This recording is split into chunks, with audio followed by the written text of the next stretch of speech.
जिस तरह से क्रिमिनल ट्रायल में हर आरोपी यह चाहता है कि कैसे भी करके उसका केस क्वैशिंग में चला जाए, क्वैश हो जाए, उसी तरह से सिविल केस में हर डिफेंडेंट यह चाहता है कि उसके खिलाफ दाखिल किए गए सिविल सूट की प्लेंट को कोर्ट द्वारा रिजेक्ट कर दिया जाए।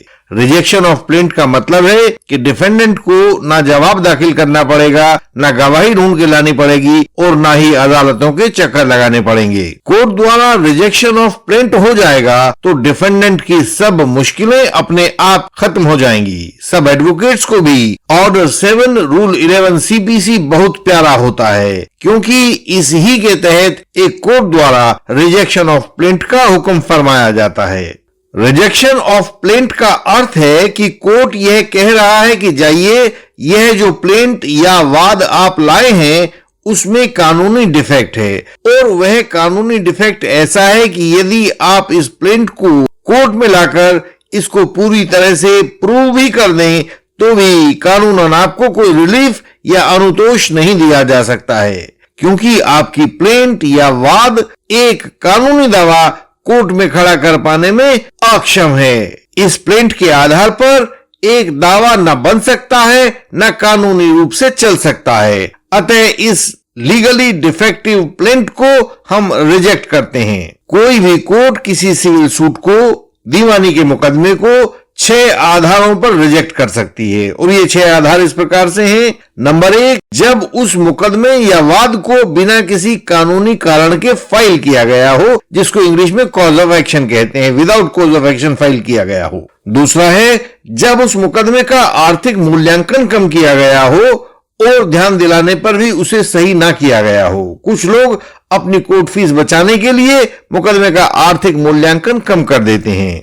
तीसरा कारण है कि जिस पर पूरा स्टैंप शुल्क न दिया गया हो और कहा जाने के बाद भी उसे नियत समय में ठीक ना किया गया हो, स्टैंप शुल्क देकर भी अपनी स्टैंप फीस बचाना चाहते हैं। चौथा कारण है यदि मुकदमा किसी कानून के खिलाफ डाला गया हो, यानी कि कानून की कोई वर्जना उस मुकदमे के खिलाफ हो। पांचवा आधार है यदि प्लेंट की 2 कॉपी ना फाइल की गई हो, या छठा आधार है कि डिफेंडेंट पर कोर्ट के कहे मुताबिक समन्स की सर्विस ना करवाई गई हो। इनमें से 4 कारण पुराने चले आ रहे हैं और 5वां व छठा कारण अभी जल्दी ही 2002 में जोड़े गए थे। तो यहाँ सवाल आता है कि रिजेक्शन ऑफ प्लेंट का प्रश्न किस स्टेज पर उठाया जा सकता है। तो हमारा जवाब है कि CPC ने इसके लिए यह नहीं लिखा है कि यह डिफेंडेंट के कहने पर ही किया जाएगा। यदि कोर्ट पहले ही दिन ऊपर लिखित गड़बड़ियां उस मुकदमे के अंदर देखता है, प्लेंट को डिफेक्टिव देखता है, तो डिफेंडेंट के आने से पहले ही रिजेक्शन ऑफ प्लेंट का हुक्म फरमा सकता है। वह डिफेंडेंट के कहने पर भी यह कदम उठा सकता है। तो इसका अर्थ यह हुआ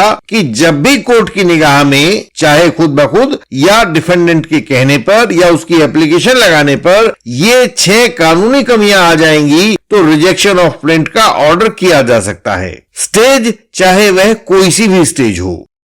तो अगला सवाल है कि किस मटेरियल के आधार पर कोर्ट यह निष्कर्ष निकाल सकता है कि इस केस में रिजेक्शन ऑफ प्लेंट का कानूनी आधार उपलब्ध है या नहीं है। तो इसके जवाब में हम आपको यह बताना चाहेंगे कि ऊपर जिन 6 आधारों की बात की गई है उनमें से पॉइंट 1 व पॉइंट 4, इनके अलावा शेष सारे पॉइंट ऐसे हैं जिन्हें कोर्ट कह सकती है कि इन्हें ठीक करो और वादी या प्लेंटिफ को उनको ठीक करना होगा, और वो आमतौर से करते भी हैं। लेकिन पॉइंट 1 व 4 ऐसे हैं जिन्हें ठीक नहीं किया जा सकता है। यदि प्लेंट में वे वाले लीगल डिफेक्ट हैं तो फिर तो प्लेंट को रिजेक्ट होना ही होगा, उससे कम पर बात नहीं बन पाएगी। ये जो पॉइंट 1 व पॉइंट 4 हैं वे हैं कि मुकदमा बिना कानूनी कारण के दाखिल कर दिया गया हो, यानी कि the suit was filed without any cause of action. या दूसरी बात है पॉइंट 4 के तहत कि वह कानून के तहत वर्जित हो,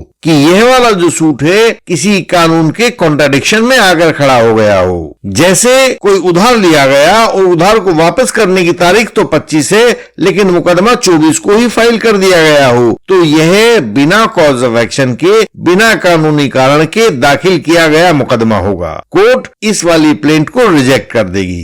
पॉइंट 4 के तहत देखें तो जैसे किसी ने धन वापसी का मुकदमा डाला हो और धन वाला जो मसला है वो ये है कि लड़के की नौकरी लगवाने की खातिर ऊपर चढ़ाने के लिए दिया गया था, तो यह मुकदमा कानून के द्वारा वर्जित होगा, क्योंकि धन देकर नौकरी लगवाना एक कानूनन वर्जित काम है।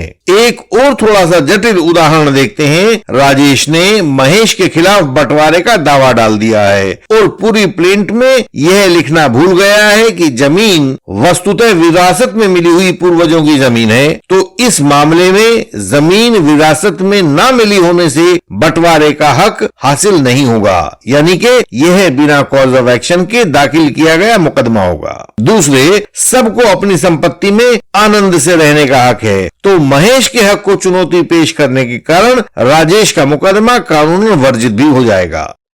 जस्टिस अभय एस ओका और जस्टिस राजेश बिंदल की बेंच ने 13 अप्रैल 2023 को G Nagaraj versus BP Mrutyunjayanna civil appeal number 2737 of 2023 जो SLP 19,944 ऑफ 2019 में फाइल की गई थी, उसमें एक ऑर्डर पास किया है। उन्होंने कहा है कि ऑर्डर 7 रूल 11 CPC के तहत रिजेक्शन ऑफ प्रिंट का सही तरीका क्या होता है, यह उन्होंने बताया है। इस केस में प्लेंटिफ ने भूमि के एक प्लॉट के लिए मुकदमा डाला था कि उसे उस भूमि का मालिक घोषित किया जाए, और यदि कोर्ट को ऐसा लगता है एविडेंस के आधार पर कि प्लेंटिफ इस भूमि के कब्जे में नहीं है, तो रिस्पोंडेंट नंबर 2 के खिलाफ इस भूमि पर कब्जे का रिलीफ भी दिया जाए। ट्रायल कोर्ट ने इस प्रिंट को पढ़ा और कहा कि इस मुकदमे में तो कोई कॉज ऑफ एक्शन नहीं है, अर्थात पॉइंट नंबर 1 जो अभी हमने ऊपर बताया वह नहीं है, यानी कि यह मुकदमा बिना कानूनी कारण के, बिना कॉज ऑफ एक्शन के दाखिल किया गया मुकदमा है। अपील में हाई कोर्ट ने भी ऐसा ही कहा, लेकिन सुप्रीम कोर्ट ने कहा कि ट्रायल कोर्ट और हाई कोर्ट दोनों गलत हैं, क्योंकि उन्होंने अपना निष्कर्ष निकालने के लिए पुराने मुकदमों और दूसरे पक्षों द्वारा दाखिल किए गए ऑब्जेक्शंस पर भी ध्यान दिया है, जबकि कानून मुताबिक ऑर्डर 7 रूल 11 CPC के तहत कोर्ट को केवल और केवल प्लेंट को ही देखना होता है। प्लेंट के आधार पर ही यह निष्कर्ष निकालना होता है कि इसमें कॉज ऑफ एक्शन है या कोई किसी कानून की वर्जना है या नहीं है। कोर्ट के पास मुआयना करने के लिए केवल उस मुकदमे की प्लेंट उपलब्ध होती है। दूसरे मुकदमे देखे जाना और डिफेंडेंट को सुना जाना, यह सब एविडेंस की श्रेणी में आता है। अतः ऑर्डर 7 रूल 11 CPC से बाहर की बात हो जाती है। ऑर्डर 7 रूल 11 CPC के तहत केवल और केवल प्लेंट ही सीमा होती है। प्लेंट को क्रॉस करके कोई भी कोर्ट बाहर नहीं जा सकता है। केवल प्लेंट और उसमें लिखी बातों को तथा उसके साथ लगाए गए डॉक्यूमेंट्स को ही कोर्ट देख सकता है। लेकिन हम आपको यहाँ एक थोड़ी सी नई बात बता देते हैं, जो संभवतः हमारे सिविल केस कंटेस्टेंट्स तथा यंग एडवोकेट कलीग्स के काम आने वाली है। यदि आप लोग भी कभी इस ऑर्डर 7 रूल 11 CPC के चक्र में फंस जाएं, तो आपको इससे बचने के लिए तत्काल अपनी प्लेंट में वाद में संशोधन करने के लिए ऑर्डर 6 रूल 17 CPC 617 की एप्लीकेशन को लगा देना चाहिए। मुकदमे के जिस भाग में समस्या पैदा हो रही है उसको संशोधित कर देना चाहिए, ताकि आपकी प्रिंट को रिजेक्ट होने से बचाया जा सके। ऑर्डर 6 रूल 17 CPC के तहत कैसे संशोधन किया जाता है, इसके बारे में अगली किसी वीडियो में बात करेंगे कि यह कैसे किया जाता है।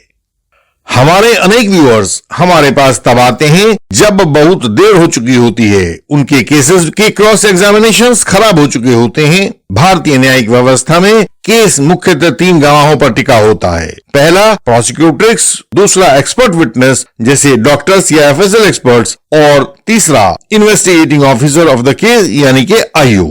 इनमें से यदि किसी भी गवाह का क्रॉस एग्जामिनेशन अप्रभावित रहता है तो चाहे आप कुछ कर लें, उसमें सजा से बचाव मुश्किल हो जाता है। अपील चाहे वह हाई कोर्ट में हो या सुप्रीम कोर्ट में हो, केवल ओपिनियन का फेर होती है। उसी अपील को अलग अलग जज अलग अलग तरह से डिसाइड करते हैं। एक जज एक प्रकार से करता है तो दूसरा जज दूसरे प्रकार से करता है। तो असलियत में आपके केस की मजबूती आपका क्रॉस एग्जामिनेशन ही होता है। जैसे व्यक्ति का आभूषण उसका ज्ञान होता है, केस का आभूषण उसमें किया गया क्रॉस एग्जामिनेशन होता है। हम निरंतर फॉल्स एलिगेशन वॉरियर्स को तथा यंग एडवोकेट कलीग्स को अपने क्रॉस एग्जामिनेशंस निरंतर भेजते रहते हैं। आप भी इंडियन लीगल सिस्टम के बेहतरीन व बेजोड़ क्रॉस एग्जामिनेशंस का लाभ लीजिए। क्रिमिनल ट्रायल में दूसरा अवसर नहीं मिलता है, जो अवसर आपको मिला है क्रॉस करने का उसे गंवाइए नहीं।